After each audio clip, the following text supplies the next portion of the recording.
se enganar com isso, né? 4 assuntos que o mapa dármico ele esclarece, e ao falar assim, tudo parece muito familiar, né? A Lígia falou que a diferença entre desejo de profissões que deem dinheiro, de profissões que traduzam a minha essência.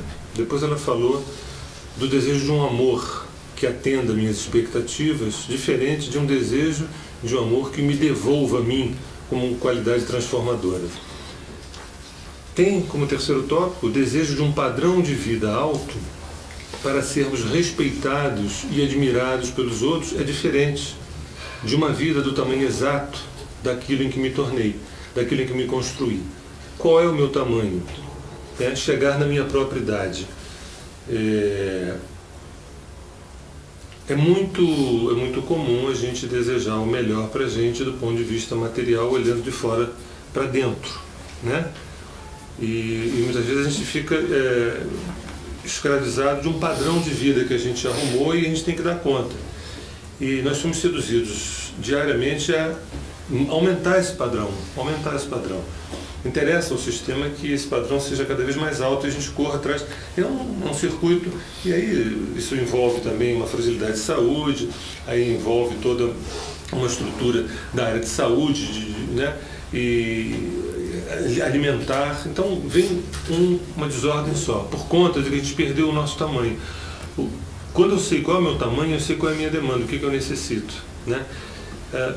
O esforço da gente chegar na nossa própria idade. É muito raro uma pessoa ter uma experiência compatível com a sua idade cronológica. É muito difícil isso. A gente tem uma idade cronológica e uma idade emocional, né? E às vezes uma idade intelectual também diferente.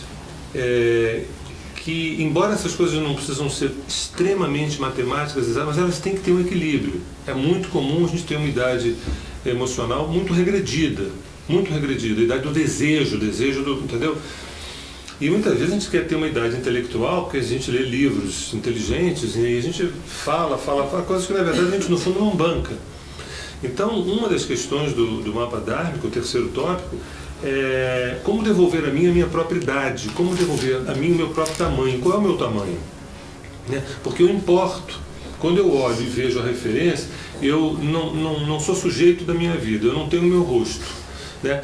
Eu não ajo, eu reajo, né? Eu estou prisioneiro do meu passado, eu não construí o meu presente. Eu fico entre o passado e o futuro, o meu presente não existe. Há uma reação constante. Então, eu olho para o lado e vou me pautar pelas referências. Aí, nesse sentido, eu estou completamente largado, completamente abandonado. A função do mapa dármico é tentar mostrar onde você se encontra, o teu tamanho, a tua idade, né? Porque é muito comum as pessoas, às vezes, não se darem conta, porque o transe é um transe tão coletivo que a gente não se dá conta de que nessa minha faixa etária eu deveria estar colhendo isso.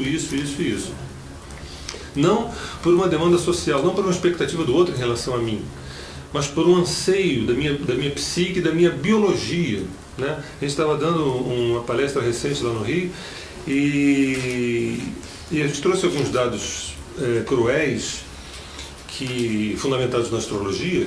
Um deles, por exemplo, que em torno dos 27 anos, a gente já teve todo o instrumental para ter uma base emocional boa, né? A astrologia nos mostra que o retorno da Lua, tanto para mulheres quanto para homens, faria com que em torno dos 27 já houvesse um tipo de maturidade para a gente assumir responsabilidades familiares, né? Coisa que eu vejo que quanto mais se joga isso para frente, entendeu? Olha, com 35 eu não estou pronta para engravidar, com 38 eu não, sabe? Se eu pudesse engravidar aos 65 seria ideal.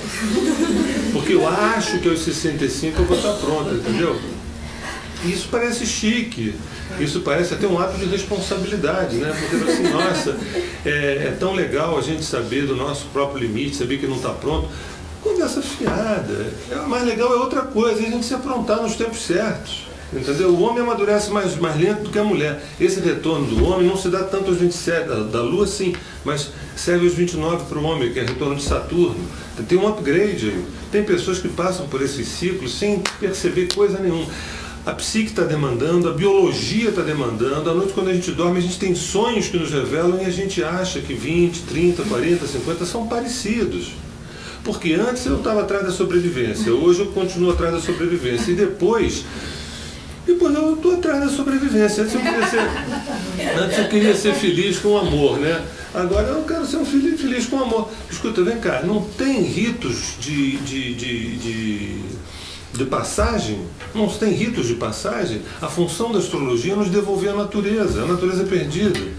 Já que a gente insiste em dizer que nós não somos índios, já que a gente insiste em dizer que nós não somos natureza, nós somos seres urbanos, então pelo menos a astrologia chega assim e fala assim, olha, existem ciclos.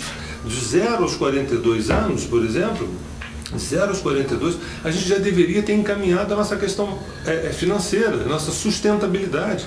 A relação com sustento, de 0 aos 42. Mas tem gente que leva esse troço até o final da vida. Você imagina você chegar aos 55, 60, a tua energia está diminuindo. E você está correndo atrás do prejuízo, porque você tem que pagar conta, tem que pagar pensão, tem que pagar. Gente, você ainda não teve um prumo, onde é que estava a tua cabeça? Minha cabeça não estava em cima do meu pescoço. Porque eu fui me pautando pelas carências, pelas demandas. O relógio astrológico, ele mostra os tempos certos que a gente deveria correr atrás do prejuízo para... Isso é um ciclo, que não é um ciclo de fulano nem de Beltrano, é um ciclo que fala um ciclo do humano. Entendeu? Assim como, por exemplo, a questão da espiritualidade. Se eu tenho que chegar aos 60 anos, 70 anos, preocupadíssimo com o meu sustento, qual é o espaço que na verdade eu vou ter, a calma que eu vou ter, a tranquilidade que eu vou ter, para realmente ter uma experiência luminosa, uma experiência de pertencimento. Eu estou preocupado com uma conta, o IPTU e o PVA que tem para... Claro que isso a gente vai ter sempre, mas olha, isso agora está no lugar dele. Eu coloquei a sobrevivência no lugar dela, entendeu? Agora o espaço, os indianos sabem muito bem disso. Eles dividem a vida em 4 etapas, porque eles obedecem os ciclos astrológicos. Que a astrologia, ó, é uma coisa... Então, me colocar na minha idade, né? Me colocar do meu tamanho, nós somos uma cultura nós somos uma cultura que, pô, manda por procuração, olha, vai para mim, quer dizer, a ideia da presença, a ideia de eu chegar e de assumir, sabe, sempre eu cito uma definição do Fritz Perl em relação a Gestalt, que ele, perguntaram a ele uma vez assim, o que é Gestalt? E ele disse assim, Gestalt é você limpar a sua própria merda. Ou seja, foi você que fez? Por favor, limpa e vai e assume e vai adiante. Não, a gente tem uma infantilização e que se alguém puder vir limpando, a gente vai cagando e vai andando, entendeu? Devagarzinho, assim como se não fosse com a gente. Vem alguém por trás, de preferência papai, de preferência mamãe, sei lá, alguém... Escuta, qual é o meu tamanho? O que eu dei conta? O que eu dou conta? Porque isso, inclusive, tem a ver vamos dizer assim, com as quitações das nossas demandas psicobiológicas. Isso também é um processo totalmente espiritual. A gente tem uma mania de achar que a espiritualidade está dentro das igrejas, dos templos, e isso é totalmente espiritual. Sabe o que não é espiritual? É a gente pensar em Deus, a gente está vivendo todo fragmentado, como um quadro cubista. A gente adora a Deus, reza, medita, faz tudo, mas a gente está todo fragmentado. Entendeu? E várias idades dentro da gente, e brigando entre si, entendeu? E não podendo colher uma coisa madura. E a quarta e última menção que a gente faz aqui, a gente poderia ficar a noite toda falando de vários aspectos, mas uma fé que nos faz eternos filhos carentes de proteção institucional é diferente de uma confiança no plano, onde nos sentimos homens e mulheres em parceria com Deus, né? Quer dizer, uma fé que nos faz... Não sei se vocês repararam, depois com calma, se vocês prestarem atenção, a gente fala de profissão, fala do amor, fala desse padrão de vida, e a gente fala da relação com a espiritualidade. Quer dizer, uma fé que nos faz eternamente carentes de uma instituição que possa acolher, como se uma espécie de marquise. Isso é diferente, né, de uma vida do tamanho exato, né, em relação a essa busca consagrado, a relação consagrado, né, que é me tornar um homem, me tornar uma mulher. Ou seja, para onde é que aponta tudo isso? Que a nossa educação ficou muito focado na arte de se adaptar.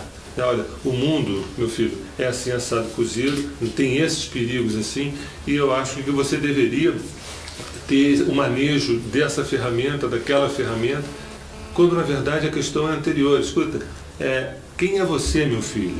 Né? Assim, a escuta para esse filho, para essa criança, para esse jovem, para essa menina, para esse menino que está vindo, está chegando, e não importa, 2 anos, 3, 4, 5, 6, não importa a idade, mas já está dando sinais do que não gosta, do que gosta, não só a nível de desejo, a nível de essência.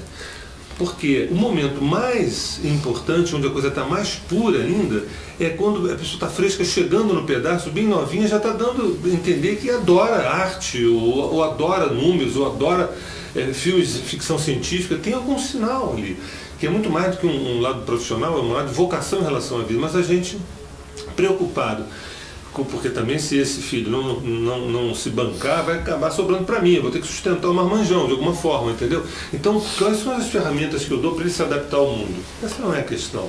Para que se adaptar? Se a gente identifica que tem um lado patológico no mundo, eu não quero que meu filho se adapte ao mundo. Eu gostaria que o mundo se adaptasse a ele, especialmente se ele fosse um ser assumido, um ser humano assumido. Então, a pergunta-chave é: quem mora aí dentro? Né? Quem é você? Né? E também, eu quero partilhar quem sou eu com você. E é uma relação que se constrói revolucionária, absolutamente revolucionária. Isso vai chegar numa espiritualidade genuína, que de um homem e de uma mulher, não de um filho, eternamente um filho. É como se eternamente um filho, pedindo a bênção, pedindo proteção, proteção, proteção.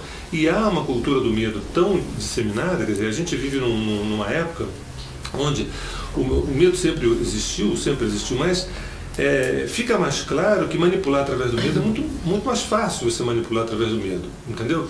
Então, se você puder sair da marquise e perceber que a grande marquise é você despido ao tempo, que você andando de olhos abertos, com os pés no chão, o cabelo tocando no céu, que essa é a melhor proteção, eu falei assim, olha, a minha proteção é eu estar exposto, estruturadamente. A minha marquise é eu estar nu inteiro, olhando nos olhos de cada um e dizendo, isto eu gosto, isto eu não gosto. O que vai nos acontecer se a gente puder assumir isso? Entendeu? Do que a gente se esconder atrás. Então, a função do mapa dármico é tirar uma camada de educação que, através do medo, né, faz com que a gente se adapte a alguma coisa que, na verdade, não somos nós. Né? E, na verdade, agora, para dar um fechamento, vou adiantar.